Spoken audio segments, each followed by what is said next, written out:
the project differed is it was only our voices.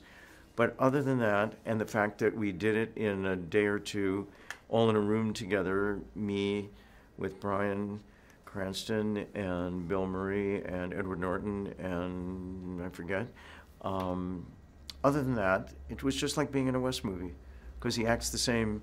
He has that great ability to be very Wes-like wherever he is. I think if you wake him up at 3 o'clock in the morning and scream fire, it would be just Wes, very naturally Wes. And if you put him, when he goes to the Academy Awards, he's the same Wes, and when he directs, he's the same Wes, which is kind, attentive, always watchful, really aware and taking everything in. And he sort of stimulates he sort of encourages that behavior in other people. So it's really fun to be around him.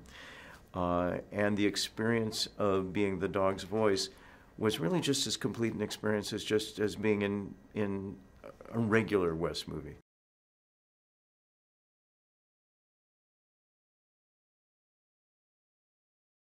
If you sign up for a Wes Anderson movie, you kind of know a core of people that are probably going to be there because he accumulates. Have you noticed the movies get more and more people in them as he directs more of them because he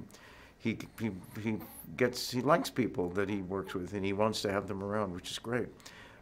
So you're going to be, probably Bill Murray will be around, and a few other people who are in mostly all of his movies, and Jason, and I can't even name them all.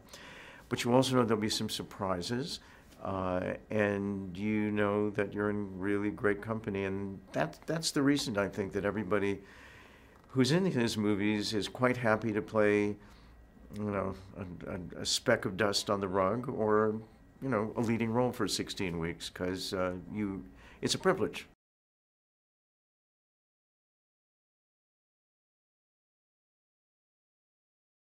King is special. He likes the limelight. He's a realist. He knows, they could probably get another dog at some point, but he's proud of it, and he's a work dog. But we have to remember, all dogs, basically except lap dogs, have been bred for years and years and years to help and to be useful. And I think that's true of basically all the dogs in the movie. But my dog especially has an actual job.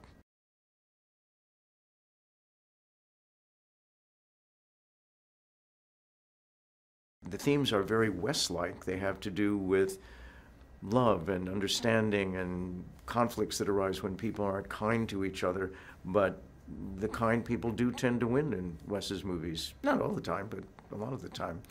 So I think Wes did not make this movie with a sense of, I'm going to make a movie that's very relevant to what's going on today, although certainly issues of immigration and kindness and treating people fairly and underdogs has always been around, and it didn't just start a couple of years ago, but it certainly got intensified.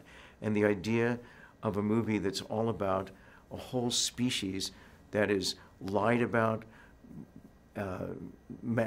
false news is manufactured about these lovely, sweet animals, and they're thrown into this terrible situation for political reasons.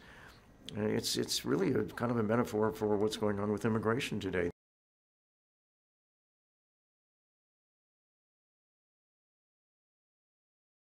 This wonderful boy who needs to get his dog back, and it's so primal, it's so understandable on every level, and it permeates the movie, the need for a child and his or her dog. So it's kind of wonderful that way, but it's so adventurous, it's so visually beautiful, and I think, and I imagine we're all saying pretty much the same thing here. But I think it's a wonderful movie. You could be 3 years old. Wes's daughter, I don't think she's 3 yet, is completely absorbed with the movie and has been ever since she was born, because her entire life has been her father working on this movie with these adorable little dog people. But I think it's kind of a great movie for everybody. It's sophisticated enough to be, anybody would like this movie. You could be Albert Einstein, you would like this movie. And you could just be whoever you are and have a pretty great time.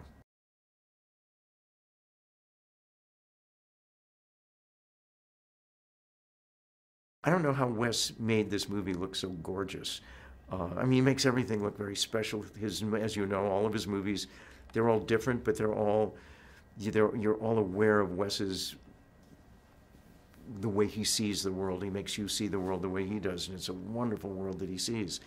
But in this movie, it's even more kind of astonishing what he's able to do with essentially a bunch of puppets who are this big and a world created out of sticks, glue, and paper. It's so un-high tech. It's really very basic. And yet he's put together a movie that's, in a way, it's Lawrence of Arabia for dogs. It's that gorgeous. The vistas are that huge. You can watch this movie without the sound, actually, and get completely absorbed into it. You can get emotionally involved.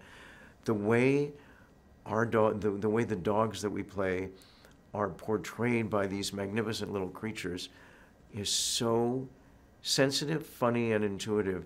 Every time any of us speaks, we're cocking an ear, our paws are doing something.